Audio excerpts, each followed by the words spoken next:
ഓവറായിട്ട് യൂസ് ചെയ്ത് ഇതിനകത്ത് നിയാസിനമൈഡ് ഉള്ളത് കൊണ്ട് നമ്മൾ ഓവറായിട്ട് യൂസ് ചെയ്യരുത്. മോർണിംഗ് നൈറ്റ് അങ്ങനെ രീതിയിൽ നമുക്കിത് യൂസ് ചെയ്യാൻ കുഴപ്പമില്ല. സോ ഇതാണ് ഫസ്റ്റ് ആയിട്ട് ഞാൻ വാങ്ങിയ പ്രോഡക്റ്റ്. ഇപ്പോൾ അടുത്ത് നോക്കാം.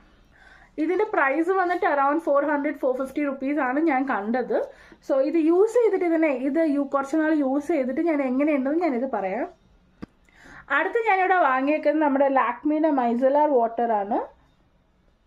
സോ ഓബ്വിയസ്ലി ലാക്മിയുടെ പ്രോഡക്റ്റ് ആണ്, എല്ലാവർക്കും അറിയാവുന്നതാണ്. നമ്മൾ മേക്കപ്പ് ഒക്കെ റിമൂവ് ചെയ്യാൻ വേണ്ടിയിട്ട് യൂസ് ചെയ്യുന്ന ഒരു മൈസലാർ വാട്ടറാണ്. ഞാൻ ഗാർണിയറിനായിരുന്നു വാങ്ങിക്കൊണ്ടിരുന്നത്. സോ ഞാൻ വിചാരിച്ചു ഈ വട്ടം ലാക്മിയുടെ വാങ്ങി നോക്കാം എങ്ങനെയുണ്ടെന്നുള്ളത്. സോ അപ്പം അതാണ് അടുത്ത വാങ്ങിയത്. നെക്സ്റ്റ് ഞാൻ വാങ്ങിയത് ഒരുപാട് വീഡിയോസ് ഒരുപാട് പേര് റിവ്യൂ ചെയ്ത് കണ്ടിട്ട് വാങ്ങിയ ഒരു പ്രോഡക്റ്റാണ്. ഇതൊരു ഫാർമസ്യൂട്ടിക്കൽ പ്രോഡക്റ്റാണ്. ഇതാണ് സാധനം. നമ്മളുടെ മോയ്സ്ചറൈസർ ആണിത്. പ്രൊപ്പലൈൻ ഗ്ലൈക്കോൾ ക്രീം എന്നാണ് ഇതിന് പറയുന്നത്.